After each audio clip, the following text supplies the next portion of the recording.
भारत में विवेकानंद की एक प्रतिमा फ्रीमेसन के सदस्य के रूप में स्थापित है। अनेकों स्थानों पर है, लेकिन उस प्रतिमा के चित्र आपको सार्वजनिक रूप से गूगल में मिल जाएंगे और हम भी अपनी स्क्रीन पर उसको दिखा रहे हैं। इसमें पहले फ्रीमेसनरी का लोगो दिया हुआ है, फिर लिखा हुआ है bro Narendranath Datta Swami Vivekananda initiated into freemasonry on February 19th 1884 in lodge anchor and hope number 234 इसी कलकत्ता। इस प्रकार से इसने लिखा हुआ है। और जो ग्रैंड लॉज ऑफ इंडिया उसमें 15 अप्रैल को इनको फेलोक्राफ्ट की डिग्री दी गई, 15 अप्रैल 1884 को, and raised to the degree of master mason on May 20th 1884। और इस प्रतिमा का अनावरण किसने किया है? ब्रदर राजीव राव कृष्ण खंडेलवाल, ये नाम यहाँ पर है, जो grand master of the grand lodge of India in the presence of reverend brother Devendra Lal Thapar and reverend brother Javed Akhtar. कब किया गया था इसको इनॉग्रेट? 20 अगस्त 2019 को ये किया गया था इनॉग्रेट।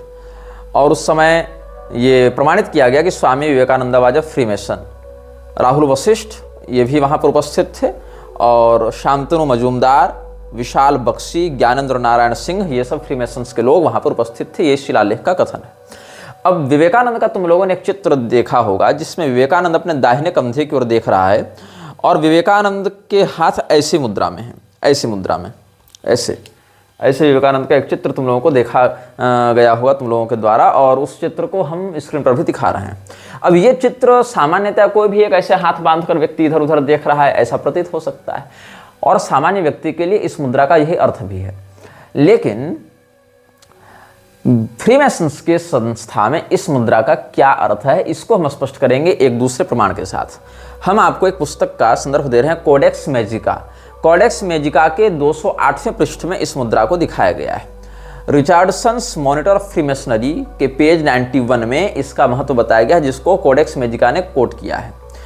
एक्स सिंबल इसको कहा जाता है, और एक्स सिंबल का मैसोनिक लॉज में क्या मतलब है ये हम पढ़कर सुनाते हैं। One thing is for sure, the Masonic order uses the X not only for the revelatory 17th degree of Knights of East and West, but for others as well. In the Royal Arch Super Excellent Master degree, the first sign given is the crossing of hands over the breast or chest. This sign refers to the penalty assessed if any secrets learned are ever divulged. Then in the ritual ceremony for the select master degree, the second sign is made by crossing the hands and arms just below the neck and dropping them downward quickly. Again, this is a reminder of the disclosure penalty, which is to have the body butchered and quartered. In the ritual for the intimate secretary degree, an X pattern is employed. Richardson's monitor of Freemasonry reveals what happens in the lodge. ये हम आपको बता रहे हैं। अब जो ये मुद्रा है, ऐसी वाली एक मुद्रा जो छाती के पास हाथों को बांधने की है, और एक ऐसी मुद्रा है, ये दूसरी मुद्रा है। इन दोनों मुद्राओं में अभी मुझे ऐसे से याद आया कि कुछ लोग जो बीच में तमराज किलविश का नाम ले रहे थे, वहां भी अंधेरा कायम रहे महामहिम ऐसे वो लोग कहते थे, तो हाथों को ऐसे क्रॉस किया जाता था। लेकिन फ्रीमेसनरी लॉजेज में इसका या इसका क्या महत्व है ये हम आपको बता रहे हैं। हाथों को अपने सीने के पास ऐसे बांधने की क्या मुद्रा का है, और अपने कंधे के पास हाथों को ऐसे बांधने की क्या मुद्रा का रहस्य है, ये मैं आपको समझाने वाला हूं। तो यहाँ कहा गया है, मैं आपको चित्र से इलस्ट्रेट करके भी दिखाऊंगा, इसको इलस्ट्रेट करके भी दिखाऊंगा, और मिस्र के कई प्राचीन राजाओं की इसी मुद्रा में मम्मी बनाई गई है और मूर्तियां भी बनाई गई हैं। जो लोग म्लेच्छराज को कल्पना बता रहे हैं या म्लेच्छराज को अर्वाचीन बता रहे हैं, उनको समझना चाहिए कि ये सब प्राचीन हैं, और प्राचीन होने के साथ साथ उस समय से इनकी श्रृंखला चलती आ रही। इनकी संस्थाओं के बस नाम बदलते हैं, रिब्रांडिंग की जाती है, तकनीक और विचारधारा नहीं बदलती है। तो यहाँ पर यह कहा गया है कि ये जो विवेकानंद वाला जो फोल्डिंग आर्म्स वाला जो साइन है, उस साइन का अर्थ है this sign refers to the penalty assessed if any secrets learn are ever divulged. जो हमने तुमको फ्रीमेसनरी के तहत ज्ञान दिया है या जो रहस्य बताए हैं, यदि उन रहस्यों को तुम कहीं अन्यत्र प्रकाशित करते हो, डिस्क्लोज करते हो, तो तुमको दंडित किया जाएगा। इस बात को श्योर करने के लिए साइन बनाया जाता है कि हाँ, हम इस बात को शपथ पूर्वक स्वीकार करते हैं कि मैं दंडित होना स्वीकार करूंगा यदि मेरे द्वारा इन रहस्यों को कहीं डिस्क्लोज किया गया तो। और इससे सीनियर पोजीशन ये होती है, और इस पोजीशन में जिस व्यक्ति ने ये पोजीशन से शपथ ली है, इस मुद्रा से शपथ ली है, जो कि हायर रैंक होल्डर है, इसमें कहते हैं मास्टर डिग्री जिसको प्राप्त है, वो second sign is made by crossing the hands and arms just below the neck and dropping them downward quickly. तो ये क्या है, अगर आप रहस्य को डिस्क्लोज करते हैं तो आपके शरीर को टुकड़े टुकड़े करके मार के नष्ट कर दिया जाएगा, आपके छोटे छोटे टुकड़े कर दिए जाएंगे। Butchered and quartered, again this is a reminder of the disclosure penalty which is to have the body butchered and quartered. ये एक्स पैटर्न इसको कहा जाता है, और विवेकानंद का आपको ऐसा भी भाव देखने को मिला है, और विवेकानंद घोषित रूप से फ्रीमेसन्स का सदस्य था, ये हमने आपको बताया। बहुत से लोग मुझ पर केस मुकदमा इत्यादि करने की भी धमकी दे रहे हैं। तुम केस करो, मुकदमा करो, धमकी दो, चाहे जो दो, तुम्हारे विवेकानंद के या दयानंद के वकील बन जाने से, जैसे लोग कह रहे हैं ना कि इस पर तो दयानंद सरस्वती महर्षि का अपमान करने के लिए केस होना चाहिए, पुलिस केस होना चाहिए। तुम केस करो, चाहे मुकदमा करो, चाहे मर्डर करो, उससे ऐतिहासिक तथ्य नहीं बदलते, उससे इन संस्थाओं से इसका संबंध नहीं बदलता, उन संस्थाओं के प्रभाव में आकर इसने सनातन धर्म के विरुद्ध जो कार्य किया है वो भी नहीं बदलते। फैक्ट्स कांट बी इंटरपोलेटेड, और फैक्ट्स को हम बता रहे हैं, न कि किसी व्यक्ति विशेष को नीचा दिखा रहे हैं। अगर किसी व्यक्ति विशेष को ऐसा लग रहा है कि वो नीचा दिखाया जा रहा है, तो उसने ऐसा काम किया है कि उसको ऐसा एज्यूम करना पड़ रहा है कि ये मुझे गाली दे रहा है, जबकि मैं केवल फैक्ट्स पर बात कर रहा हूं कि ये घटना घटित हुई, और इस घटना का ये रेफरेंस है, ये संदर्भ है। इस बात पर तुम लोग समझ ही नहीं पा रहे हो। तुम लोगों की आंखों पर जो पट्टी बंध गई है, उसके आगे पीछे तुम कुछ देखना ही नहीं चाहते, सुनना ही नहीं चाहते, समझना ही नहीं चाहते। अब ये जो फ्रीमेसनरीज हैं, आप देखेंगे हिस्ट्री ऑफ फ्रीमेसनरी आप पढ़ेंगे तो उसमें क्या है, अबाउट द ईयर 1118 AD 1118 ईस्वी में Burgundian knight Hugh de Paganis and 8 comrades bound themselves by convenant to the representative of the Latin Christian Church at Jerusalem to fight for, defend and protect the King of Heaven as represented by his church, this church upon earth. Other members were added to the number, and quarters were provided for the brotherhood in a Mohammedan mosque which was used as a palace of the Christian King of Jerusalem. 1118 ईस्वी में Burgundian night के नेतृत्व में, जिसका नाम ह्यू de पैगनिस था, और उसके 8 योद्धाओं के एसोसिएशन के तहत जेरूसलेम में एक लैटिन क्रिश्चियन चर्च के प्रतिनिधि के रूप में इनकी टुकड़ी तैयार की गई थी युद्ध लड़ने के लिए, ताकि ये लोग अपनी जमीनों की रक्षा करें और अपने संस्थानों की रक्षा करें। और ये सब क्या हैं? ये सब छोटे छोटे संस्थान, अलग अलग जिहाद, अलग अलग नाइट टेम्पलर्स, ये सब जितने सब लेक्चराज की ही विशाल सेना के छोटे छोटे टुकड़ी के परिंदे हैं जो फड़फड़ाते रहते हैं और लोगों को क्षति पहुंचाते रहते हैं। इसके बाद क्या हुआ? If the knights templars had proper understanding of the ceremonies and ordinance of the Temple of Solomon, from what source was it obtained? Can this question be answered? Matthew Ramsay, a Scotch gentleman and writer on the subject, believed that Freemasonry had its origin with the Knights Templars. ये जो nights Templars बने ना ईसाइयत की रक्षा करने के लिए, freemasonry की ये जड़ थी, ऐसा बहुत से इतिहासकारों का मत है, और ऐसा बहुत से लोग मानते हैं कि फ्रीमेसनरी वास्तव में रिब्रांडिंग करके नाइट टेम्पलर्स को ही रीलॉन्च करने की व्यवस्था थी। Between the date of its inception at Jerusalem in 1118 and 1314, 1118 ईस्वी से लेकर 1314 ईस्वी तक, the order of knight templars had become a powerful and wealthy organisation. They recognized alliances to no power above the church, of which the Pope was recognized head. At this time, Jacques de Molay was Grand Master of the order. Pope Clement V and Philips लाइबेलिया, ऐसा कुछ नाम लग रहा है यहाँ पर, धुंधला है ये पुस्तक में, king of France, fearing the growing power of the Templars and converting their immense wealth, resolved to destroy the order. ठीक है, बहुत प्राचीन प्रति है और हाईलाइटेड पार्ट में पढ़ रहा हूँ, और इसमें अक्षर बड़े धुंधले हैं तो जूम करके मुझे देखना पड़ रहा है इस पुस्तक के प्रति से।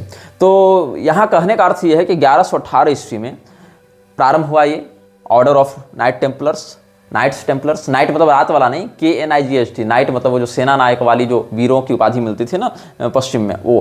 तो लगभग 2 शताब्दियों तक अपने आप को युद्ध नीति के माध्यम से खूब धनाढ़ और संपन्न बनाने वाली संस्था से राजाओं को भी भय लगने लगा और चर्च के भी अधिकारियों को भय लगने लगा कि कहीं ये लोग हमको ओवर रूल न करने लगे। तो इसीलिए उन्होंने बाद में इस ऑर्डर को डिसॉल्व करने का आदेश दिया कि हम इस संस्था को अब निरस्त करते हैं, अब ठीक है, इसकी आवश्यकता नहीं रही।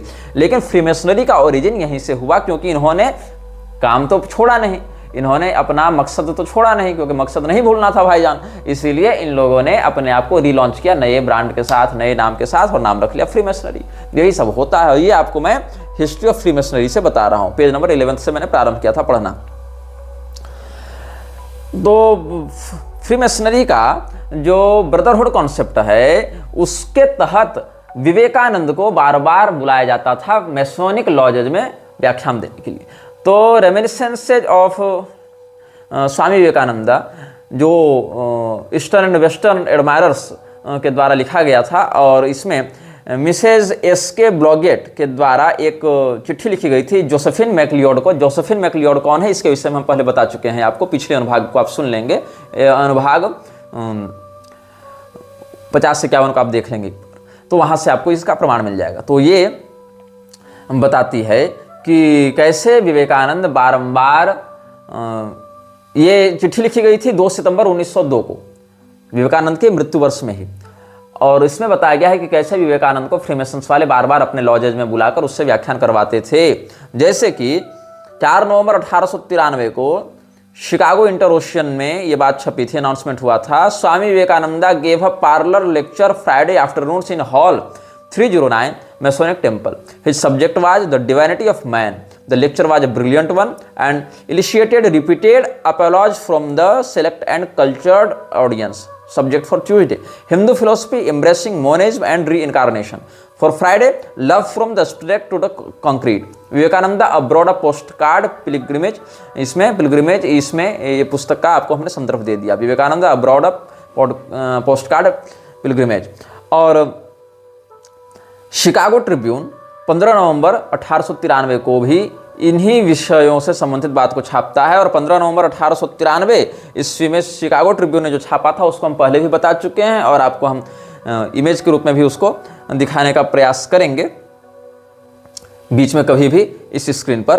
तो उसमें हमने पढ़कर आपको बताया था कि स्वामी, पिछले अनुभाग में से बता चुके हैं, Swami Vivekananda the Hindu monk gave his 4th lecture at the Masonic Temple yesterday with the purpose of raising funds with his to establish schools among the poor of Damascus. तो दमस्कस में स्कूल खोलने के लिए इसने फंड रेजिंग करने के लिए मैसोनिक laws में चौथा भाषण दिया था, ऐसा शिकागो ट्रिब्यून में 15 नवंबर 1893 ईस्वी को छपा था ये समाचार। तो हमने आपको विवेकानंद और फ्रीमेसन्स से जुड़ी हुई और फ्रीमेसन्स की उत्पत्ति से जुड़ी हुई कुछ मूलभूत बातें समझाई हैं। ये सब विषय बहुत विस्तृत हैं और सीधे सीधे इसको आप 1-2 वीडियो में ही समझ सकते हैं। हमने तो बस आपको एक संकेत, एक ग्लिम्स ऑफ ट्रूथ दिखाने के लिए इतनी बातें बता दी हैं। अब विवेकानंद का जो विचार था इस्लाम के प्रति और ईसाइयत के प्रति, इसके विषय में कुछ चिंतन करते हैं, और विवेकानंद की धार्मिक दृष्टि सनातन धर्म से संबंधित ग्रंथों के प्रति कैसी थी, इस पर भी कुछ चिंतन व्यक्त करेंगे। तो विवेकानंद ने रामकृष्ण परमहंस का आश्रय लेकर, उनकी ब्रांडिंग का आश्रय लेकर स्वयं को फ्रीमेसनरी के बैनर तले आगे बढ़ाना आरंभ किया था। इसने एक बात कही है, कब कही है? मदुरै मेल में यह बात छपी थी जनवरी 28, 1893 ईस्वी को। इसने भारत में रहकर ये वक्तव्य दिया था, the perfect religion is the Vedic religion, the Vedas have 2 parts, mandatory and optional. The mandatory injunctions are eternally binding on us. They constitute the Hindu religion. The optional ones are not so. These have been changing and been changed by the rishis to suit the times. The Brahmins at one time ate beef and married Sudraj. Calf was killed to please a guest. Sudraj cooked for Brahmins. The food cooked by a male Brahmin was regarded as polluted food. But we have changed our habits to suit the present yuga. Although our caste rules have so far changed from the time of Manu, still if should come to us now, he would still call us Hindus. Caste is a social organization and not a religious one. It was the outcome of the natural evolution of our society. It was found necessary and convenient at one time. It has served its purpose, but for it, we would long ago have become Mohammedans. It is useless now. It may be dispensed with. Hindu religion no longer requires the prop of the caste system. A Brahmin may interdine with anybody, even a pariah. He wouldn't thereby lose his spirituality. A degree of spirituality that is destroyed by the touch of a pariah is a very poor quantity. It is almost at the 0 point. तो Madurai mail में ये विवेकानंद का भाषण छपा था। कब छपा था? जनवरी 28, 1893 ईस्वी में। इसका कहना है कि जो परफेक्ट रिलीजन है वो वैदिक रिलीजन है। ठीक है भाई। तो वेद के 2 भाग हैं, एक अनिवार्य और एक वैकल्पिक। अब ये कहाँ वर्णित है इसका कोई उल्लेख नहीं है, लेकिन इसने अपना जोड़ दिया है कि मैंडेटरी और ऑप्शनल 2 पार्ट्स हैं। एक तो है कि हम मानने के लिए बाध्य हैं और दूसरा वैकल्पिक है। तो जो बाध्य है मानने के लिए वो तो हम लोगों को सदैव बांध कर रखेगा, लेकिन और वही हिंदू धर्म का मूल संविधान भी है। और जो ऑप्शनल हैं वो समय समय पर युग के अनुसार या परिस्थिति के अनुसार ऋषि महर्षि बदलते रहते हैं, और उसमें परिवर्तन के लिए इसने युग धर्म का नाम नहीं लिया, जो आपद धर्म है उसका नाम नहीं लिया। इसने परिवर्तनशीलता में क्या नाम दे दिया कि एक समय जो ब्राह्मण थे वो बीफ खाते थे और शूद्रों से विवाह करते थे, और बीफ में यहाँ भैंसे इत्यादि का नहीं, काफ बछड़े को मारा जाता था एक अतिथि को खुश करने के लिए, और शूद्र ब्राह्मणों के लिए भोजन बनाते थे, और अगर किसी पुरुष ब्राह्मण ने भोजन बना दिया तो उसको अशुद्ध भोजन माना जाता था। संदर्भ नो रेफरेंस, बस विवेकानंद ने कह दिया तो मान लेना है। ठीक है। फिर इसने कहा कि मनु के समय से अभी तक कास्टेज में बहुत अधिक परिवर्तित हुआ है, और अगर मनु आज हम लोग को देख लें तो हमको तभी हिंदू ही कहेंगे, जबकि मनु भगवान ने क्या कहा है? वैडाल वृत्ति नाम वांग मात्र नापिनार्चयित। ऐसे पाखंडियों को धर्म ध्वजियों का वाणी मात्र से भी सत्कार न करे, ये मनु महाराज की आज्ञा है। लेकिन मनु महाराज के नाम पर इसने अपना ही सिद्धांत, अपना कचड़ा घुसेड़ दिया, और इसने कहा कि जो बातें पहले कन्वीनियंट मानी जाती थी, आवश्यक मानी जाती थी, वो अब आवश्यक नहीं है, इसलिए हिंदू धर्म को अब जाति प्रथा छोड़ देनी चाहिए। अच्छा, जाति प्रथा का महत्व कब था? मुसलमानों से लड़ने के लिए था, और जाति प्रथा ने अपना काम कर दिया बहुत बढ़िया से, अब उसकी कोई आवश्यकता नहीं। अब तो हाल ये है कि अगर कोई ब्राह्मण चांडाल के साथ भी बैठकर भोजन कर रहा है तो इससे उसकी आध्यात्मिकता पर कोई प्रभाव नहीं पड़ेगा, और अगर प्रभाव पड़ रहा है उसकी आध्यात्मिकता पर तो समझना चाहिए उसके पास पहले भी आध्यात्मिकता के नाम पर कुछ नहीं था। हालांकि आध्यात्मिकता अलग विषय है, स्पिरिचुअलिटी अलग विषय है, लेकिन यहाँ पर हम स्पिरिचुअलिटी का अनुवाद आध्यात्मिकता के रूप में इसीलिए करेंगे क्योंकि इन लोगों के लिए ये सब पर्यायवाची शब्द हो जाते हैं। तो कहना ये इसी बात को चाह रहा है, भावार्थ के अनुसार हम बात कर रहे हैं। अब सोचो कि विवेकानंद स्वयं चिलम फूकता था, स्वयं मटन खाता था, स्वयं अंग्रेजी अमेरिकन महिलाओं से इरोटिक मजाक करता था, इरोटिक ह्यूमर का प्रयोग करता था, तो ऐसा व्यक्ति कहां से समझ पाएगा इन व्यवस्थाओं को, कहां से समझ पाएगा इन कर्म सिद्धांतों को? वो तो कहेगा है कि हमको हिंदू बने रहना है, लेकिन हमको सबसे रोटी बेटी करनी है। यही तो अंग्रेजों का भी उद्देश्य था। उत्साद्यमते जाति धर्मा कुल धर्माश्च शाश्वता, जाति धर्म कुल धर्म वर्ण धर्म को उन्मूलित कर दो तो 1-2 पीढ़ी न सही लेकिन तीसरी पीढ़ी जाते जाते तो ये लोग ऐसे भी मिलक्ष बन जाएंगे। पहनावा ओढ़ावा मिलक्ष हो ही गया, खान पान से मिलक्ष हो ही गए, वैचारिकता से मिलक्ष हो गए, तो केवल फार्म में लिखते रहोगे हम हिंदू हैं, उससे तुम्हारा जो हिंदू धर्म का जो मूलभूत संस्कार है वो तो बचेगा नहीं। अच्छा, अब आगे देखो, इसने संस्कृति के 4 अध्याय में तुम पढ़ लेना, ये बात मिलेगी। पांचजन्य पत्रिका ने 21 जनवरी 2023 को भी इस बात को छापा है। क्या छापा है? फिर फरवरी 1897 को मद्रास में, जो कि आज चेन्नई के नाम से जाना जाता है, हजारों लोगों को संबोधित करते हुए अपने भाषण भारत का भविष्य में स्वामी विवेकानंद संगठित होने का महत्व बताते हैं। क्या लिखता है? हमारे देशवासियों में से कोई व्यक्ति जब ऊपर उठने की चेष्टा करता है तब हम सब लोग उसे नीचे घसीटना चाहते हैं, किंतु यदि कोई विदेशी आकर हमें ठोकर मारता है तो हम समझते हैं कि ये ठीक है। हमें इन तुच्छताओं की आदत पड़ गई है, इसीलिए अब गुलामों को अपना मालिक आप बनना है, इसलिए दास भावना को छोड़ दो। अगले 50 वर्षों तक भारत माता को छोड़कर हमें किसी और किसी का ध्यान नहीं करना है। यही हमारी जाति की वास्तविक देवी है। सर्वत्र उसके हाथ दिखाई पड़ते हैं, सर्वत्र उसके पांव विराजमान है, सर्वत्र उसके कान हैं, और सब कुछ पर उसी देवी का प्रतिबिंब लगा हुआ है।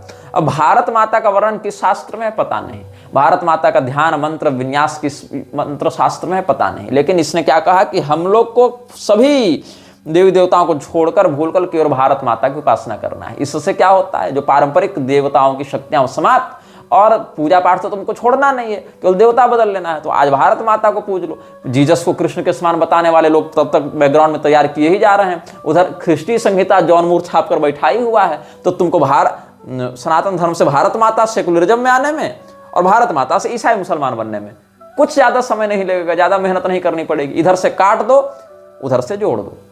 तो मूल विहीन हिंदू मैं इन लोगों को कहता हूं, इनका मूल ही नहीं था, ये सब मूल विहीन हिंदू हैं।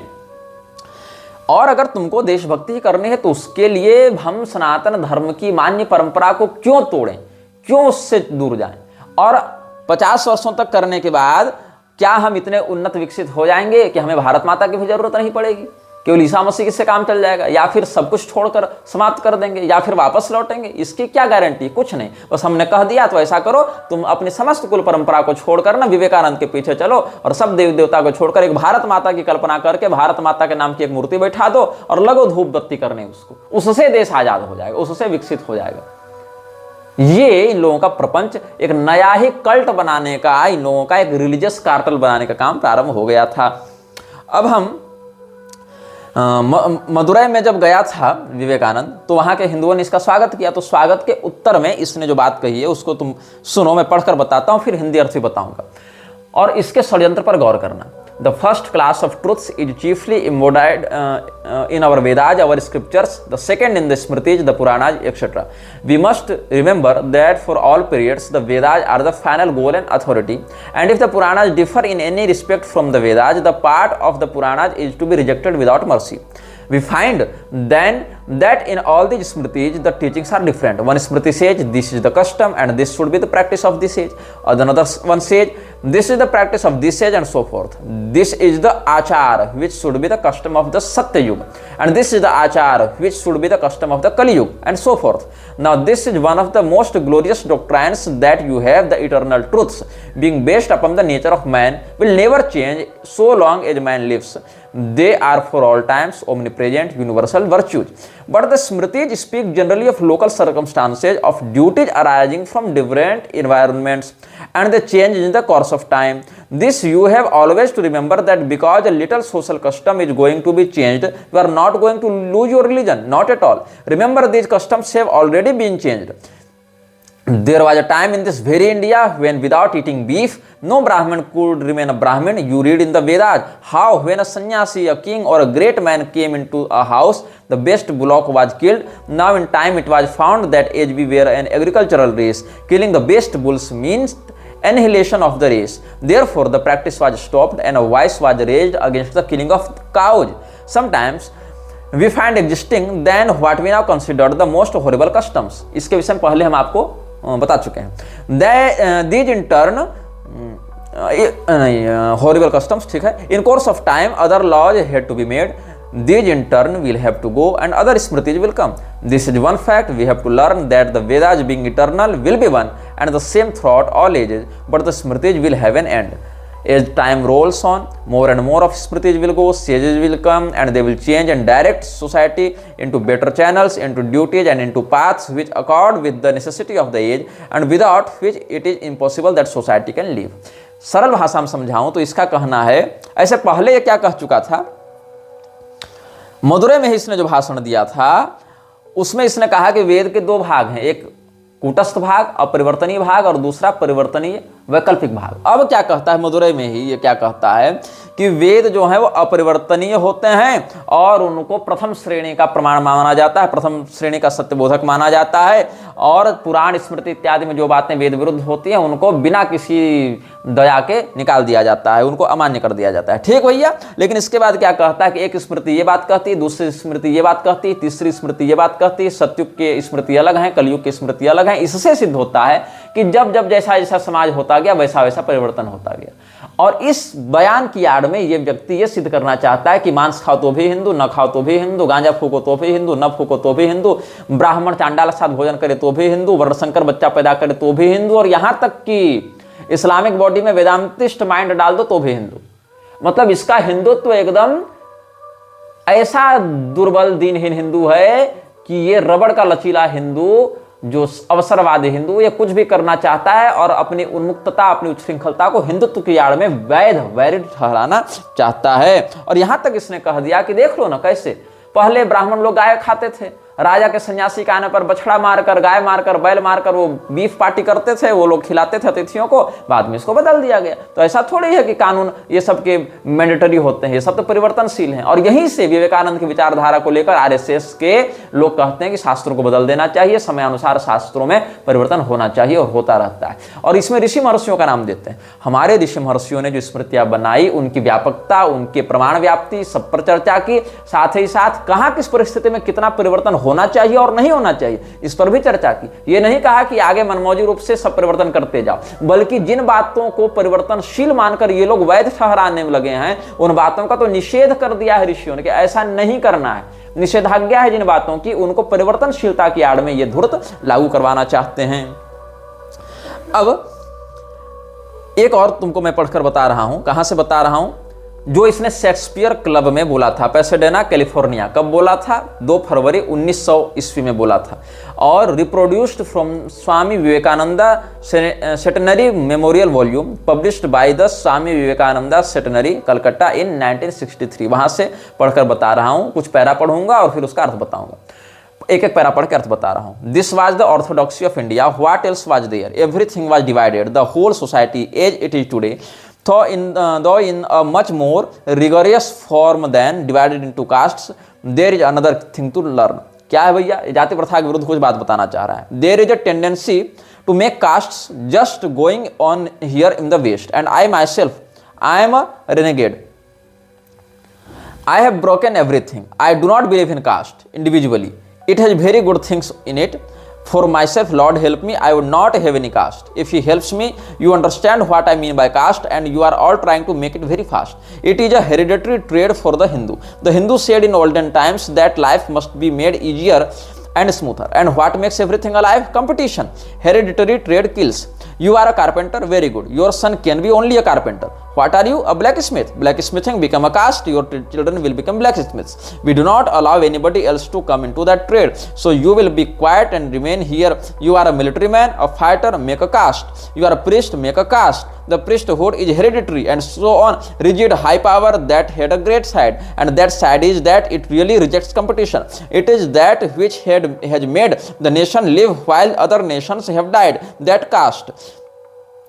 But there is a great evil. It checks individuality. I will have to be a carpenter because I am born a carpenter, but I do not like it. इसका यह कहना है कि भारत में जो जाति प्रथा है उसकी सबसे बुराई क्या है कि यहाँ पेशा को जन्म से जोड़ दिया गया कि अगर तुम बढ़ई हो तो तुम्हारी सारी पीढ़ियाँ बढ़ई होंगी, तुम अगर लुहार हो तो तुम्हारी सारी पीढ़ियाँ लुहार होंगी, तुम अगर पुजारी हो तो तुम्हारी सारी पीढ़ियाँ पुजारी होंगी। इससे क्या क्षति हो गई समाज की कि कंपटीशन समाप्त हो गया। कंपटीशन के कारण क्वालिटी डिफर करने लगी। और ये विवेकानंद का दावा है कि एक ही जाति के पास एक ही कर्म का अधिकार रहने से क्या होता है कि उसकी क्वालिटी समाप्त हो जाती है, क्योंकि कंपटीशन समाप्त हो जाता है, दूसरा व्यक्ति प्रतियोगी नहीं बन सकता।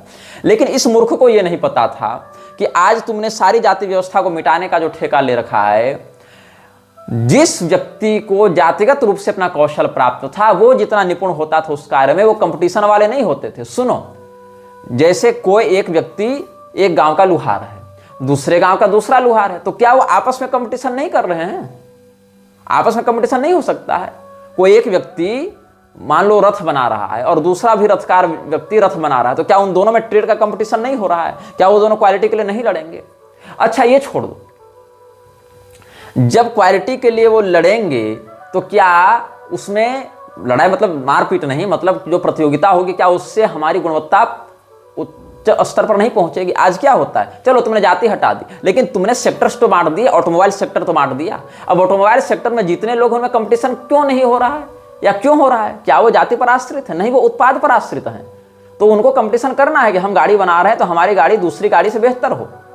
वैसे ही एक लोहार जाति का व्यक्ति दूसरे लोहार जाति के व्यक्ति से क्या कहता है, अरे ठीक है तुमको जैसा बनाना है वैसा बनाओ और मुझे जैसा बनाना है वैसा बनाओ। ऐसा होता है क्या? क्या चित्रकार एक दूसरे से कंपटीशन नहीं करते? संगीतज्ञ नहीं करते क्या एक दूसरे से कंपटीशन? अरे भाई, यहाँ तो एक घराने में कितने संगीतज्ञ आपस में जुगलबंदी कर करके कंपटीशन करते हैं कि नहीं करते हैं? तो कोई डॉक्टर अगर पीढ़ियों से डॉक्टर है, उसका फैमिली बैकग्राउंड ही डॉक्टरी का रहा है, तो उसमें डॉक्टर बनने के गुण अत्यधिक सरलता से और सहजता से विकसित होते हैं। हेरिडिटरी होने से उसमें विकास जल्दी होता है। आज तुम जितने बड़े बड़े इंस्टीट्यूट देखते हो, जितने बड़े बड़े मंदिर देखते हो या मूर्तियां देखते हो, क्या कहते हो कि हमने वहां के कारीगरों से बनवाए, वो खानदानी कारीगर हैं, वो लोग सालों से यही काम कर रहे हैं, उनमें ये गुण आ गया है। क्यों किसी नौसिखिए से नहीं करते हो भाई? आखिर कंपनियां आज भी एक्सपीरियंस सर्टिफिकेट क्यों मांग रही हैं कि तुमने कहां कहां अभ्यास किया है दिखाओ? क्यों? कौशल के कारण। कौशल विकास योजना बनाने के लिए सरकार को फुर्सत है और इधर से सारे हाथ काटते जा रहे हैं कौशल वालों के। तो आज एक व्यक्ति पूरा जीवन जो सीखने में लगेगा, जो बढ़ई का काम सिखाने में लगेगा, वो व्यक्ति एक डॉक्टर के बेटे को बढ़ई का काम सिखाने में ध्यान देगा, तो क्या डॉक्टर का बेटा जो बचपन से केवल डॉक्टरी का परिवेश देखा है, क्या वो उसमें उतना निपुण हो पाएगा? बजाय डॉक्टरी के हाँ एक दो इक्का दुक्का अगर कहीं इधर उधर हो गए तो हो गए, लेकिन सामाजिक स्थिति में हेरिडिटरी जो है वो स्किल को डेवलप करती है, उसको मारती नहीं है। और विवेकानंद को ये सामान्य सी बात समझ में नहीं आई, क्योंकि अंग्रेजों का प्रधान लक्ष्य था उद्योग को समाप्त करना, भारत के कौशल को समाप्त करना और भारत को बेरोजगार करना, और उसको एक डिग्री पकड़ा देना और डिग्री के नाम पर उसको कहना कि तुमको रोटी हम देंगे। पहले हर व्यक्ति रोटी स्वयं कमाता था, उसके हाथ में स्वयं का रोजगार होता था। उसका बेटा 10 का फॉर्म भरते हुए सरकार की चापलूसी नहीं करता था कि हमको रोटी दे दो, हमको नौकरी दे दो। वो स्वयं का कौशल विकसित करता था, उस काम को दूसरा छीन नहीं सकता था, उसकी आजीविका सुनिश्चित होती थी। और अगर ठीक है तुमको बढ़ई का काम नहीं करना है तो तुम बढ़ई का वो कारीगरी मत करो, तुम व्यापारी बन जाओ। जो दूसरे लोग उत्पाद कर रहे हैं तुम उसके सप्लायर बन जाओ। ये क्या उसकी जाति से जुड़ा हुआ काम नहीं है? तुमको सप्लायर भी अगर नहीं बनना है तो कारू कर्म के अलावा जो दास कर्म है, जो सेवा कर्म है, वो भी तुम कर सकते हो। सर्विस सेक्टर में जाना निषिद्ध था क्या शूद्रों के लिए? ये भी तो मना नहीं है ना। तो विवेकानंद स्वयं एक प्रमादी व्यक्ति था, कर्मठ व्यक्ति नहीं था विवेकानंद। प्रमाद के कारण ही वो पयोहारी बाबा से भागकर हठ योग सीखने के बहाने जो गया था और वहां से जब कठिनाई देखा तो भाग गया और गांजा फूक के इधर भंड पड़ा रहा। उस व्यक्ति ने समस्त जाति व्यवस्था को यह दोषी ठहरा कि कंपटीशन को मारता है, जबकि जाति व्यवस्था कंपटीशन को बनाए रखने के साथ घरेलू स्तर पर बच्चे को बचपन से ही स्किलफुल बनाती थी, उसकी आजीविका को सुरक्षित रखती थी। और अंग्रेजों ने इसी के विरुद्ध आघात करके पूरे देश को एक झटके में कौशल विहीन और बेरोजगार बना दिया। ये अवगुण है इन लोगों की विचारधारा का। अस्तु अब आगे बढ़ते हैं। क्या हो गया ये? The Indian people are intentionally socialistic but beyond that there is a wealth of individualism. They are as tremendously individualistic. This is to say after laying down all these minute regulations they have regulated how you should eat, drink, sleep, die, everything is regulated here. Vivekananda को भारतीय अनुशासन से समस्या थी। कोई व्यक्ति कहेगा हमको सुबह 4 बजे ब्रह्म मुहूर्त में उठना है, तो कहता है क्यों उठना है, कोई फायदा नहीं, ये तुम कहां बंधन पड़े हो? तो इसको धर्मशास्त्रों का बंधन स्वीकार नहीं था कि धर्मशास्त्र कौन होते हैं बताने वाले, या धर्मशास्त्रों का उपदेशक ब्राह्मण कौन होता है ये बताने वाला कि मुझे कब उठना है, कब खाना है, कब सोना है। मतलब ये पूर्णतया एक अनुशासनहीन जीवन जीने वाला व्यक्ति था विवेकानंद। इसको अनुशासन ही पसंद नहीं था, इसको जो रेगुलेशन है वही पसंद नहीं था। ये कहता है they have regulated how you should eat, drink, sleep and die, everything is regulated here from there from early morning to when you go to bed and sleep you are following rules and law. Do you wonder what nation should live under that? Law is death। ये कहता है कि अनुशासन जो बना दिया गया तुम्हारे जीवन में, रेगुलेशन लगा दिया है कि तुमको ऐसे सोना है, ऐसे उठना है, ऐसे बैठना है, इससे क्या होता है? इससे देश मृत्यु को प्राप्त होता है। उन्मुक्तता की वकालत कर रहा है, स्वच्छंदता के नाम पर उच्छृंखलता को बढ़ावा दे रहा है। ये क्या कहता है? The more of the law in a country, the worse for the country. But to be an individual, we go to the mountains where there is no law, no government. The more of law you make, the more of police and socialism, the more of blackguards there are. Now this tremendous regulation of law is there. As soon as a child is born, he knows that he is born a slave. Slaves to his caste first, slave to his nation next. Slave. Every action, his drinking and his eating, he must eat under a regular method. This prayer will be the first morsel, this prayer with the second, that prayer with the third, and that prayer when he drinks water, just think of that. Thus from day to day it goes on and on. इसको इस बात से चिढ़ थी कि कोई व्यक्ति भोजन करने के समय मंत्र क्यों पढ़ रहा है, पानी पीने से पहले मंत्र क्यों पढ़ रहा है, पंच प्राण का पंचग्रास लेने के समय, पंचकौर लेने के समय मंत्र क्यों पढ़ रहा है। इसको इससे चिढ़ थी। मतलब सोतो उठो, आराम से मटन भूंजो, खाओ, गांजा फूको, भंड पड़े रहो, वो बहुत बढ़िया है, कोई नियम कानून नहीं। ये इसके लिए बहुत बढ़िया था। इसको सपोर्ट करता था, वाइडली सपोर्ट करता था, ये कहकर कि इससे शरीर को पोषण होता है। यही अनुशासनहीनता के चक्कर में 39 साल में 17 बीमारी लेकर मर गया। ये व्यक्तित्व है विवेकानंद का, जिसको इतना ग्लोरीफाई तुम लोग कर रहे हो। अच्छा, पिछले ही समय ये व्यक्ति का हम जो रेफरेंस दे रहे थे अभी कुछ मिनट पहले, वहां कह रहा था कि भारत में राष्ट्र की पूजा करो, भारत माता की पूजा करो, बाकी देवी देवता को भूल जाओ। और अभी कह रहा है कि जन्मजात वो देश का गुलाम बन गया है, स्लेव टू हिज नेशन, उसको मुक्ति नहीं मिल पा रही है, वो अपने देश का गुलाम बना हुआ है। वो उसको खाने के समय मंत्र पढ़ना है, उसको पानी पीने के समय मंत्र पढ़ना है, उसको सुबह उठने के समय कराग्रे वसते लक्ष्मी पढ़ना है, ये आक्षेप कर रहा है। मतलब इसके लिए सारे हिंदू देवी देवताओं को भी भूल जाएं, और अगर दैनिक जीवन में सदाचार का इस प्रकार से मांत्रिक पालन कर रहे हो तो वो भी छोड़ दो, तब तो मुक्त हो पाओगे। ये इस मूर्ख का दावा है। अब आगे देखो, अब ये ब्राह्मणों को गाली देने के बाद, ये सब ब्राह्मणों को गाली देने के लिए कहा, फिर आगे राजाओं को गाली देने के लिए, क्षत्रियों को गाली देने के लिए आ रहा है। Then there was the second caste, the kingly caste, the military, actual power was in their hands. Not only so, they have produced all of our great thinkers and not the Brahmins. It is curious, all our great prophets almost without one exception belong to the kingly caste. The great man Krishna was also of that caste, Ram he also, and all our great philosophers almost all sat on the throne. Thence came all the great philosophers of renunciation. From the throne came the voice that always cried renounce. These military people were their kings, and they also were the philosopher. They were the speakers and in the Upanishads. In their brains and their thought, they were great than the priests. They were more powerful. They were the kings, and yet the priest got all power and tried to tyrannage over them. And so that was going on political competition between the two castes, the priest and the kings. ये मूर्ख क्या कह रहा है? दूसरे cast की हम बात करते हैं, जो शाही कास्ट कहलाया गया, राजशाही, जो सेना का अध्यक्ष हुआ करता था, राजा हुआ करता था। और ये सब ब्राह्मणों से भी बढ़कर अधिक प्रतिभाशाली थे, ब्राह्मणों से अधिक बुद्धिमान थे, ब्राह्मणों से अधिक तेजस्वी थे। लेकिन ब्राह्मणों ने उन पर अत्याचार करके, मतलब पृष्ठ से जो राजा ज्यादा ताकतवर है, पृष्ठ पुजारी से जो राजा ज्यादा बुद्धिमान है, उस पर पुजारी शासन करके उसको आतंकित कर दे रहा है। टायरेंट बन गया है ब्राह्मण, शोषण कर रहा है किसका? राजा का। विवेकानंद के अनुसार जो राजा है जिसने ब्राह्मणों से भी ज्यादा मस्तिष्क का प्रयोग किया, और उसमें राजा में से कौन? तो कह रहा है कि राम जी एक मनुष्य थे जो क्षत्रिय जाति से थे, क्षत्रिय कुल में भगवान का अवतार हुआ राम जी के रूप में, कृष्ण भगवान के रूप में, ठीक है। लेकिन राम जी और कृष्ण जी ने कभी ब्राह्मणों का निरादर तिरस्कार नहीं किया, न स्वयं को ब्राह्मणों के द्वारा शोषित और दलित बताया। लेकिन विवेकानंद की बुद्धि की नीचता देखो कि ये कह रहा है कि great man Krishna was also that of that caste, Ram ही also, and all our great philosophers. हमारे जितने बड़े बड़े विचारक हुए सब क्षत्रिय कुल से हुए और ब्राह्मणों से अधिक प्रतिभाशाली थे, लेकिन ब्राह्मणों ने फिर भी उन पर कब्जा करके उनको आतंकित किया, उनको टेरनाइज किया।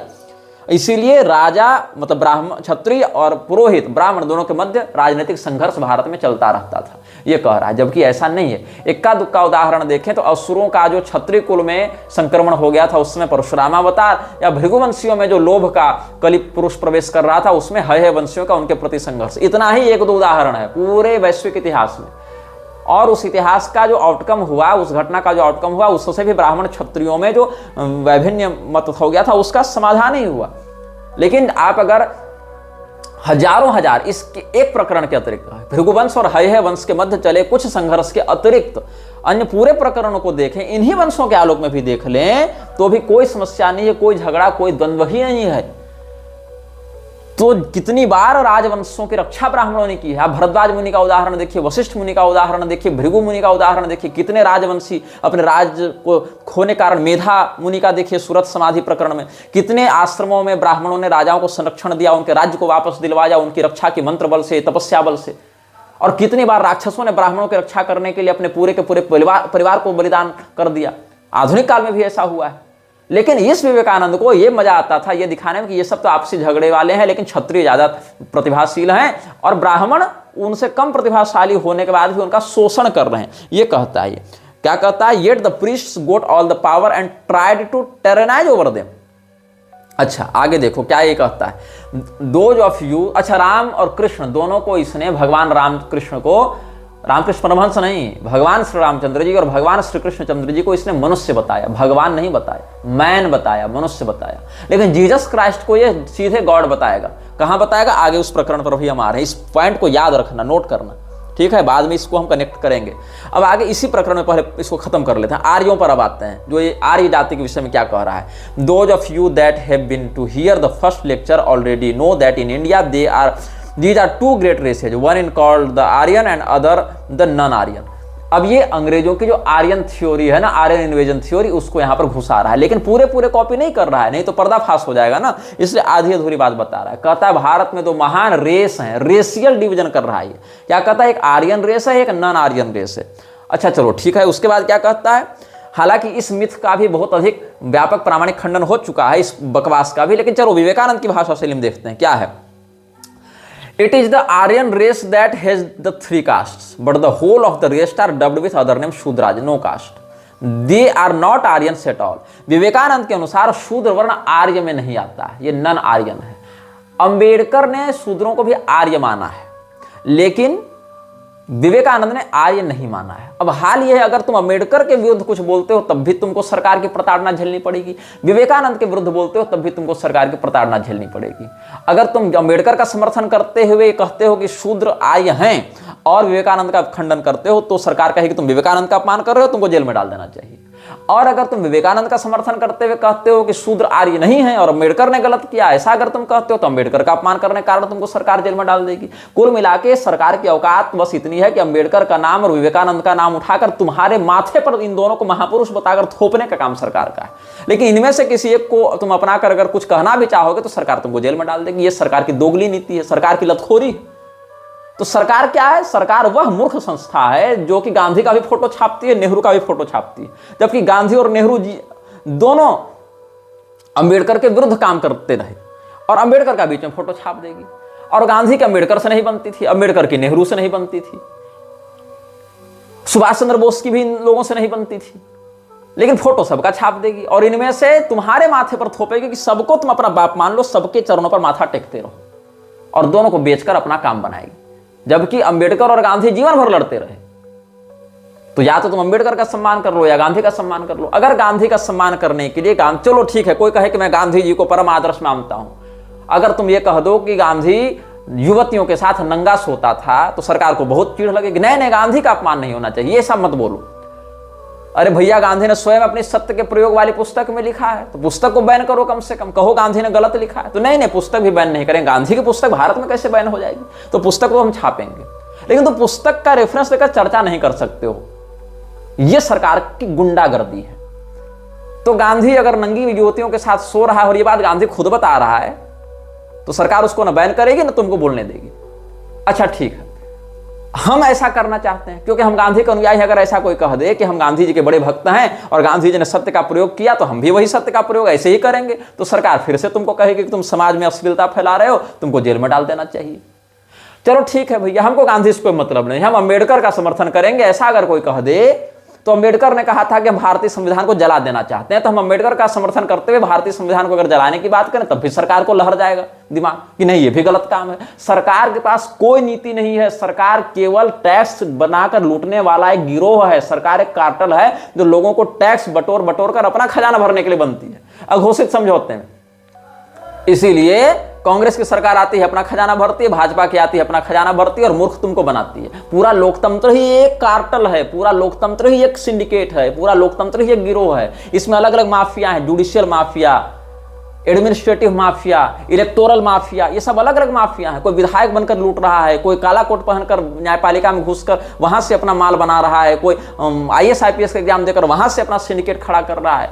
और इनको फंडिंग देने के लिए मेडिकल माफिया है, इनको इंटरटेनमेंट माफिया है, ड्रग कार्टल्स चल रहे हैं। ये पूरा का पूरा डेमोक्रेटिक कार्टल है, डेमोक्रेटिक सिंडिकेट है माफिया का, जिसमें अलग अलग डिविजन्स बने हुए हैं और ये सारे लोग मिलक्षराज की संस्था के तहत काम कर रहे हैं। अच्छा, अब हम आपको बता रहे हैं कैसे विवेकानंद ने कहा कि ब्राह्मण, क्षत्रिय, वैश्य ये 3 आर्य जाति में आते हैं और शूद्र अनार्य जाति में, नन आर्यन रेस में आते हैं। अच्छा ठीक है, अब विवेकानंद ने स्वयं को शूद्र कहा है कई जगहों पर, तो इसका अर्थ ये नन आर्यन हुआ। लेकिन जब ये नन आर्यन है तो फिर आर्य लोग इसको कैसे अपना आदर्श मान सकते हैं जब ये स्वयं को ही आर्य नहीं मान रहा है, तो अनार्य मान रहा है। तो अब आगे इसी के वाणी से पढ़कर बता रहे हैं, many people come from outside of India and they found the Shudras there the aborigines of the country. मतलब जो लोग मुझे ये कह रहे थे कि विवेकानंद मानता था कि आर्य यहीं के निवासी हैं, आर्यन निवेजन थ्योरी को नहीं मानता था, उनका खंडन विवेकानंद की बात से हम कर दे रहे हैं। कैसे ये आर्यन निवेजन थ्योरी को मानता था कि नहीं मानता था? ये क्या कहता है कि many people come from outside of India and they found the Shudras there, मतलब here the aborigines of the country. मतलब यहाँ के जो नन आर्यन है, शूद्र, वही वास्तविक बासिंदे हैं और आर्य लोग जो अब शूद्र के अलावा तो बाकी लोग बचे ना, क्योंकि शूद्र तो पहले से थे यहाँ पर, तो बाकी लोग बचे। बाकी लोग में कौन हुए? ब्राह्मण, क्षत्रिय, वैश्य, तो वही बाहर से आए ना फिर इस उक्ति का आधार पर। However it may be these vast masses of non-Aryan people and the mixed people among them, they gradually became civilized and they became to scheme for the same rights as the Aryans.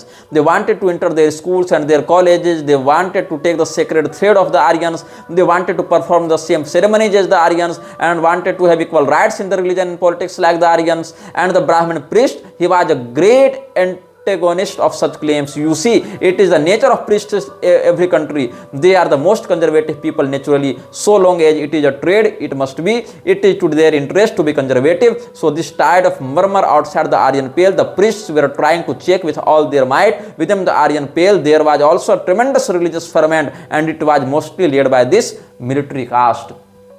मतलब इसका कहना है कि शूद्र लोग पहले से थे और जो नन शूद्र थे वो लोग बाहर से आए थे, तो बाहर से आकर उन्होंने शूद्रों को यहाँ पहले से पाया और फिर उनसे मिक्स हो गए सभ्यता के दृष्टिकोण से। तो शूद्र नन आर्यन हैं और बाहर से आए हुए लोग आर्यन हैं, और इसीलिए ये जब मिक्स हुए तो शूद्रों को लगा कि हम लोग इनके अनुसार बन जावें, तो उनके मंदिरों में घुसने की कोशिश किया, उनका जनेऊ पहनने की कोशिश किया, उनके संस्थानों में पढ़ने का प्रयास किया, ऐसा इसने कहा। और ब्राह्मणों ने इनका खूब विरोध किया, जैसा कि ये लोग करते हैं, सर्वत्र करते हैं। इनको अपना एक अधिकार खतरे में पड़ता दिखा तो मिलिट्री क्रास्ट, क्षत्रियों के को बहकाकर इसने शूद्रों का प्रतिरोध करना आरंभ किया। ये मूर्खता विवेकानंद ने देश को तोड़ने के लिए, हिंदू धर्म को कमजोर करने के लिए ये सब अफवाहें उड़ाई हैं। और ब्यूटीफुल ट्री वाली जो पुस्तक है ना, उसको तुम पढ़ोगे तो, या विल डुरांट की पुस्तक केस ऑफ इंडिया, वो तुम देखोगे, केस फॉर इंडिया इस प्रकार से उसकी पुस्तक है, तो पता चलेगा कि विवेकानंद से पिछली पीढ़ी में भी कितने कितने शूद्र छात्र ब्राह्मणों के बनाए गुरुकुलों में ही पढ़ रहे थे, जो आर्य समाजी गुरुकुल भी नहीं थे। ये सब भी तुम वहां से रिपोर्ट निकाल कर देख सकते हो। लेकिन इस विवेकानंद को ये सब तो बोलना नहीं था, इसको अफवाह उड़ानी थी, रूमर्स उड़ाना था, ताकि सनातन धर्म में ब्राह्मणों के विरुद्ध माहौल तैयार हो और इसके फ्रीमेसनरी स्पॉन्सर्स का काम ठीक ठाक से सधे। और फिर इसने एक बकवास यहां पर आगे मारी है, यू विल बी, इसी सेक्टर में जो छपा है, जो शेक्सपियर क्लब में इसने भाषण दिया था 2 फरवरी 1900 ईस्वी को पैसाडेना कैलिफोर्निया में। ये क्या कहता है? You will be astonished if I tell you that according to the old ceremonials he is not good Hindu who does not eat beef. हिंदुओं के विषय में क्या बकवास करता है कि तुम आश्चर्यचकित हो जाओगे ये जानकर। श्रोताओं को कहता है कि उसको अच्छा हिंदू माना ही नहीं जाता था जो बीफ नहीं खाता था, और बीफ के लिए कौ, बुल्स, काफ, इन्हीं शब्दों का प्रयोग किया है, गौवंश के लिए कह रहा है। Once on certain occasions he must sacrifice a bull and eat it. This is disgusting now. However, they may differ from each other in India in that they are all one. They never eat beef. The ancient sacrifices and the ancient gods, they are all gone. Modern India belongs to the spiritual part of the Vedas. वेद के spiritual part का अब भारत है। अब पुराने देवता, पुराने पद्धतियां सब चली गई। अब भारत में कोई गाय नहीं खाता, लेकिन पहले के समय में वैदिक रिचुअल्स में लोग गाय काट कर खाते थे, और बिना खाए कोई ब्राह्मण नहीं होता था, कोई हिंदू नहीं होता था। यह दावा विवेकानंद ने अपनी निम्न स्तर की मानसिकता के कारण किया है। ये सारे घटनाक्रम किस स्थान पर कहा, किस तारीख को कहा, क्या कहा, यह सब हमने आपको बताया है। अब जरा हम विवेकानंद की विचारधारा पढ़ लेते हैं, जो विवेकानंद ने इस्लाम के विषय में कहा, ईसाइयत के विषय में कहा। तो ईसाइयत और इस्लाम के विषय में विवेकानंद ने कहा है। पहले जीसस क्राइस्ट के विषय में हम बात करते हैं।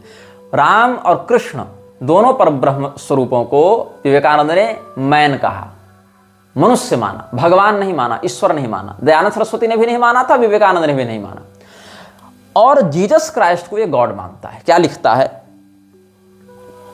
हम विवेकानंद के वचन को पढ़ें। Jesus Christ was God, the personal God became man. साक्षात ईश्वर ही मनुष्य बनकर आया था, जैसा कि हमेशा आता है, लेकिन जीसस क्राइस्ट साक्षात ईश्वर है। अगर तुम जीसस क्राइस्ट को मनुष्य के रूप में पूज रहे हो तो तुम भूल करते हो, जबकि ये उक्ति भगवान कृष्ण की है। अवजानन्ति मां मूढ़ा मानुषम तनुमाश्रितम, कि मूर्ख लोग मुझे मनुष्य मानते हैं, ये भगवान ने कहा। तो विवेकानंद को मूर्ख हम नहीं कह रहे, भगवान कृष्ण ही कहकर गए थे ऐसे लोगों को मूर्ख। तो Jesus Christ was God, the personal God become man. He has manifested himself many times in different forms, and these alone are what you can worship. God is in his absolute nature is not to be worshipped. Worshipping such God would be nonsense. We have to worship Jesus Christ, the human manifestation is God. Vivekananda ने यह नहीं कहा कि तुम भगवान कृष्ण की पूजा करो या भगवान राम की पूजा करो, वहां तो मैन बता दिया पिछले प्रमाण के आधार पर। अन्यत्र का संदर्भ नहीं, पहले इस संदर्भ पर हम चर्चा कर रहे हैं। लेकिन इसने क्या कहा कि जीसस क्राइस्ट गॉड हैं और वो व्यक्तिगत रूप से मनुष्य बनकर आए थे, और जैसा कि अनेक बार उसने अपने स्वरूप को बताया, अब चूंकि गॉड को उसके एब्सोल्यूट फॉर्म में पूजा नहीं किया जा सकता, उसकी पूजा नहीं हो सकती, इसीलिए पूजा करने के लिए हम जिस स्वरूप का चयन करते हैं वो स्वरूप है जीसस क्राइस्ट। इसीलिए we have to worship Jesus Christ the human in manifestation as God. और इसने क्या कहा, भक्ति प्राप्त करने के लिए गीता पढ़कर ईसा को अपनाना चाहिए। क्या खिचड़ी पकाई इस व्यक्ति ने, इसने भगवत गीता अपने साथ रखी थी और थॉमस ए कैम्पिस की पुस्तक इमिटेशन ऑफ क्राइस्ट, ये दोनों अपने साथ रखी थी। तो इसने कहा था इन्हीं दोनों पुस्तकों को पढ़कर व्यक्ति को आध्यात्मिक बनाया जा सकता है। Swami Vivekananda was an admirer of Jesus Christ और Jesus of Nazareth between 1888 to 1893. When he traveled widely in many states of India, he had nothing but a kamandalu and 2 books with him, Bhagavad Gita and second, The Imitation of Christ, written by Thomas A. Kempis. His suggestion was to obtain bhakti, seek the company of holy men who have bhakti, and read books like the Gita and the Imitation of Christ. Always think of the attributes of God.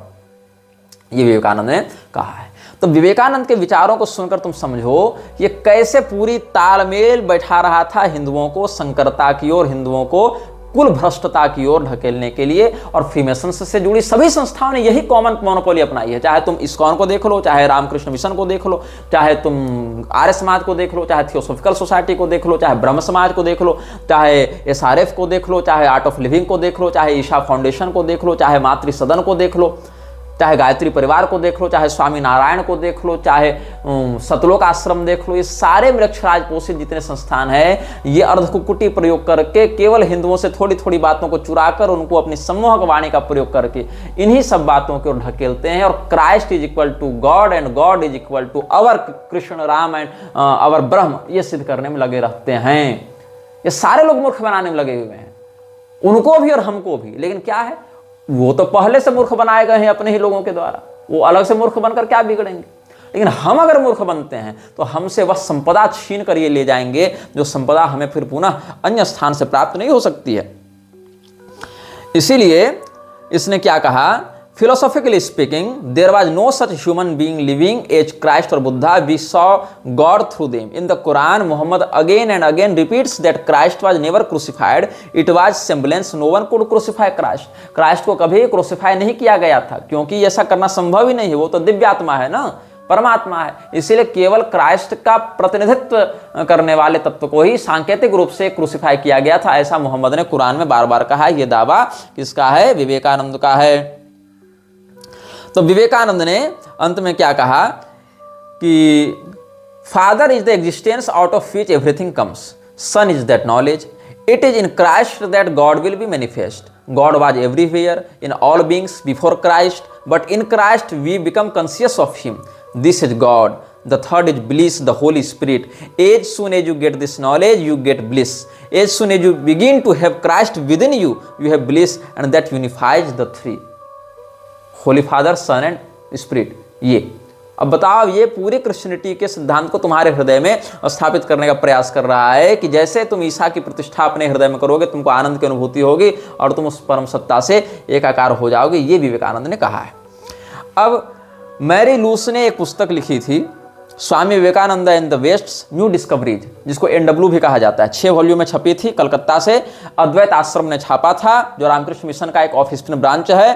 और 1983 से 87 के बीच में इसका प्रकाशन होता रहा। और इसमें उसने क्या कहा है, 4थे वॉल्यूम के पेज नंबर 276 में, for she also is the mother, ईसा की माँ भी जगत जननी है, विश्व माता है, इसीलिए हम उसकी पूजा करेंगे। ये विवेकानंद ने बयान दिया था। और ये कब दिया था? जब 1896 ईस्वी में स्विट्जरलैंड के एक चैपल में वर्जिन मैरी के चरणों में ये फूल चढ़ा रहा था विवेकानंद। उधर ये वर्जिन मैरी की पूजा कर सकता है माँ बोलकर, लेकिन इधर ये सनातनी देवी देवताओं को भूल जाने के लिए हिंदुओं को बहकाता है। और कहो कि अब हिंदू तो कहेगा हमको तो कुछ चाहिए, तो उसको एक लॉलीपॉप पकड़ा देता है, तुम भारत माता की पूजा करो ना, उधर मैरी की पूजा करो। क्यों? For she is also the mother, she also is the mother.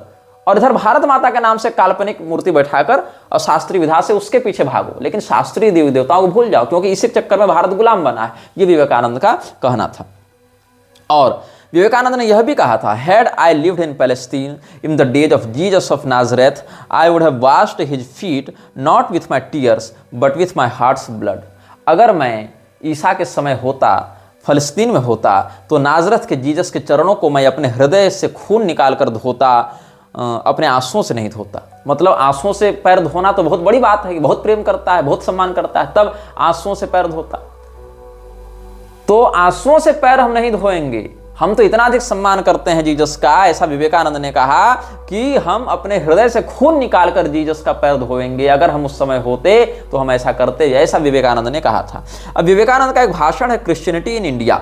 हालांकि धर्मांतरण के विरुद्ध विवेकानंद ने कहा है कई बार, लेकिन विवेकानंद का यह कहना था कि तुम हिंदू से क्रिश्चियन मत बनो, तुम हिंदुत्व को छोड़कर वन रिलीजन में आ जाओ जिसकी अवधारणा हम लेकर चलते हैं, जहां ना कोई वेद होगा, ना बाइबल होगा, ना कुरान होगा। हालांकि बाद में फिर उसने क्या कहा कि अपने हृदय में ईसा की स्थापना करो ताकि तुम ब्लिस को अनुभव कर सको, तुम होली फादर को अनुभव कर सको। ये इसने कहा अंत में। और यह भी कह दिया कोई बात नहीं, अगर उधर नहीं जाना है तो मेरे पास दूसरी स्कीम है, सारी स्कीम उपलब्ध है ना, कि इस्लामिक बॉडी में वेदांती दिमाग की प्रतिष्ठा कर दो। सारा घालमेल, सारी खिचड़ी इसको पकानी थी। रोमिया रोला ने विवेकानंद की एक फ्रेंच भाषा में जीवनी प्रकाशित करवाई थी, तो उसमें वह लिखता है कि फॉर लॉन्ग डेज ही, मतलब Ramakrishna, subjected himself to various kinds of discipline to realise the Mohammedan idea of all powerful Allah. He let his beard grow, he fed himself on Muslim diet, he completely repeated the Quran. और आगे वहां पर क्या कहा गया है, during his practice of Islam he repeated the name of Allah and said namaz thrice daily. During this while he dressed and ate like Muslim. Another biographical work Ramakrishna Panth by Akshay Sen provides some more details. A Muslim cook was brought who instructed the Brahman cook how to wear lungi and cook like Muslim way. We are also told that at this time Ramakrishna felt a great urge to take beef. However, this urge could not be satisfied openly, but one day as he sat on the banks of Ganges, a carcass of cow was floating by. He entered the body of a dog hastily and tasted the flesh of the cow. His Muslim sadhana was not completed. All this is highly comic, but it holds an important position in the mission. The lawyers in the mission did not forget to argue in the court that Ramakrishna was on the verge of eating beef. This was meant to prove that he was indifferent Hindu and not far from being a devout Muslim. The mission won the case. जब ये Ramakrishna mission ने हिंदू न होने के पक्ष में कलकत्ता उच्च न्यायालय में तर्क दिए थे, उनके विषय में जो टाइम्स ऑफ इंडिया में छपा था, विवेकानंद ने भगवान श्री रामचंद्र जी, भगवान श्री कृष्ण से भी अधिक श्रेष्ठ रामकृष्ण परमहंस को बता दिया। उसने कहा था कि रामकृष्ण परमहंस की पवित्रता का, प्रेम और ऐश्वर्य के कण का प्रकाश मात्र ही राम और कृष्ण में था। पत्रावली का देखिएगा भाग 1, उसमें क्या कहते हैं कि सत्ययुग का आरंभ रामकृष्ण के अवतार की जन्मतिथि से हुआ था, इस प्रकार से। और यह भी कहा कि भगवान श्री कृष्ण का जन्म हुआ था या नहीं हुआ था यह हम निश्चित रूप से नहीं कह सकते, लेकिन भगवान रामकृष्ण ईश्वर के अवतार थे, इसमें मुझे कोई संदेह नहीं है। बल्कि राम और रामकृष्ण परमहंस तो इन सब की अपेक्षा अधिक आधुनिक और पूर्ण है। यह पत्रावली का दूसरा भाग में आपको मिल जाएगा। तो ये लोग स्वयं को हिंदू अब नहीं मानते, ये लोग पहले भी हिंदू नहीं मानते थे, बस इनको मौके की तलाश में थी कि कैसे स्वयं को हिंदू से अलग कर दिया जाए और हिंदुओं को मूर्ख बनाया जाए धर्म, अध्यात्म और भाषणबाजी के नाम पर। यह वीडियो जल्द ही हटा दिया जा सकता है। कृपया थर्ड पार्टी ऐप्स का उपयोग करके डाउनलोड करें। आप इस वीडियो को अपने चैनल पर फिर से अपलोड भी कर सकते हैं।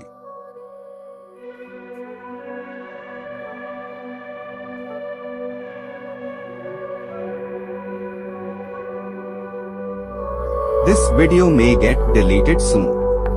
Please download using third-party apps. You may also re-upload this video on your channels. Thank you.